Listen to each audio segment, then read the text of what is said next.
Dalam nama Bapa dan Putra dan Roh Kudus. Amin.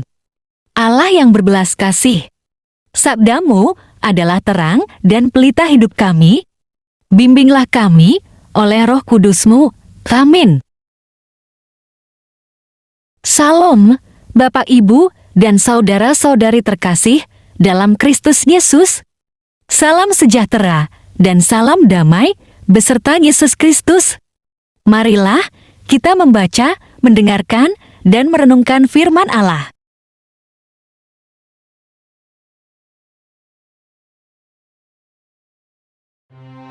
Tuhan bersamamu dan bersama rohmu. Inilah Injil suci menurut Lukas.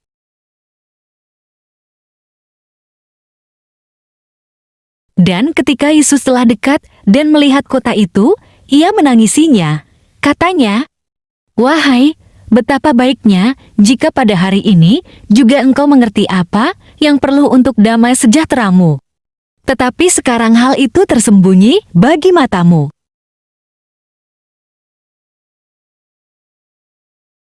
Sebab akan datang harinya, bahwa musuhmu akan mengelilingi engkau dengan kubu, lalu mengepung engkau dan menghimpit engkau dari segala jurusan. Dan mereka akan membinasakan engkau beserta dengan pendudukmu. Dan pada tembokmu, mereka tidak akan membiarkan satu batu pun tinggal terletak di atas batu yang lain. Karena engkau tidak mengetahui saat bila mana Allah melawat engkau. Demikianlah sabda Tuhan. Terpujilah Kristus. Bapak, Ibu, dan saudara-saudari terkasih dalam Kristus Yesus. Injil Lukas hari ini, Yesus menangisi kota Yerusalem. Karena penduduknya tidak tahu Allah melawat mereka. Hal ini menunjukkan keprihatinan Yesus pada penduduk Yerusalem yang menolak Yesus. Dan hingga saat ini, kota Yerusalem masih bergolak keributan dan belum ada perdamaian.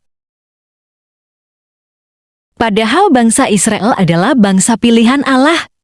Namun sepanjang kitab Perjanjian Lama dan Perjanjian Baru dapat kita baca dan ketahui betapa bangsa ini seringkali bertentangan dengan Allah, sehingga mereka terus-menerus mengalami penderitaan.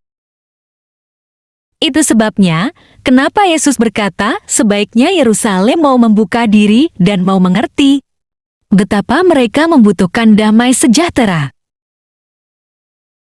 Bagaimana dengan keadaan kita? Banyak momen penting di mana Allah melawat kita. Namun seringkali kita tak menyadari kehadiran Allah, sebab fokus perhatian kita tertuju pada hal dua duniawi dan pada permasalahan hidup kita. Ayub juga pernah mengalami ketika Allah melawatnya, Ayub tidak tahu dan tidak menyadarinya. Sebab Ayub sedang bergelut pada kemalangannya, pada penyakit kusta yang dideritanya. Kisah Ayub ini banyak menceritakan keluhan-keluhan atas deritanya, dan sepertinya mirip dengan keadaan kita saat ini.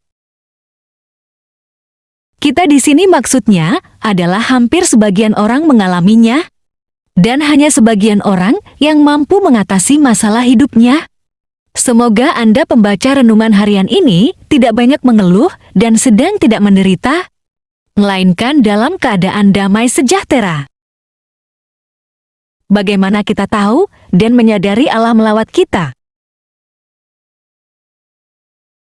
Bapak, Ibu, dan saudara-saudari terkasih dalam Kristus Yesus, ketika kita mengambil keputusan mau mengenal siapa Allah, siapa Yesus, siapa Roh Kudus, yang terangkum dalam kesatuan Allah Tritunggal Maha Kudus, maka kepekaan untuk mengetahui kehadiran Allah dalam hadiratnya dan dalam urapannya, biasanya Allah izinkan akan dapat kita rasakan atau mengalaminya.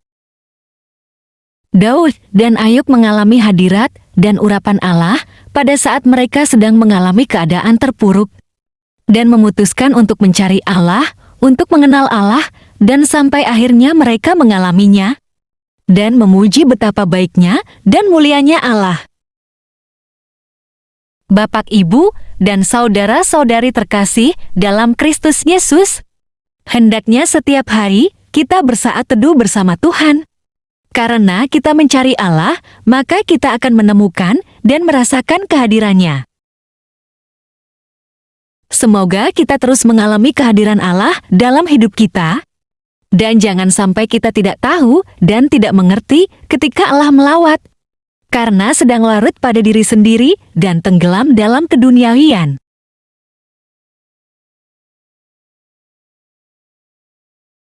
Marilah berdoa. Allah Bapa, sumber pengharapan, Engkau telah mengikat perjanjian dengan semua orang melalui Yesus Kristus yang terurapi. Semoga kami selalu berpegang teguh pada Dia dan berkembang menjadi umat yang patuh setia. Dengan perantaraan Yesus Kristus, Putramu, Tuhan kami, yang bersama Dikau dalam persekutuan Roh Kudus, hidup dan berkuasa, Allah sepanjang segala masa.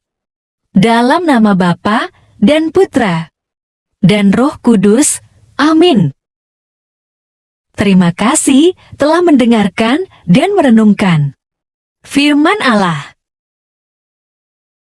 Jangan lupa subscribe dan aktifkan loncengnya. Terima kasih Tuhan Yesus memberkati.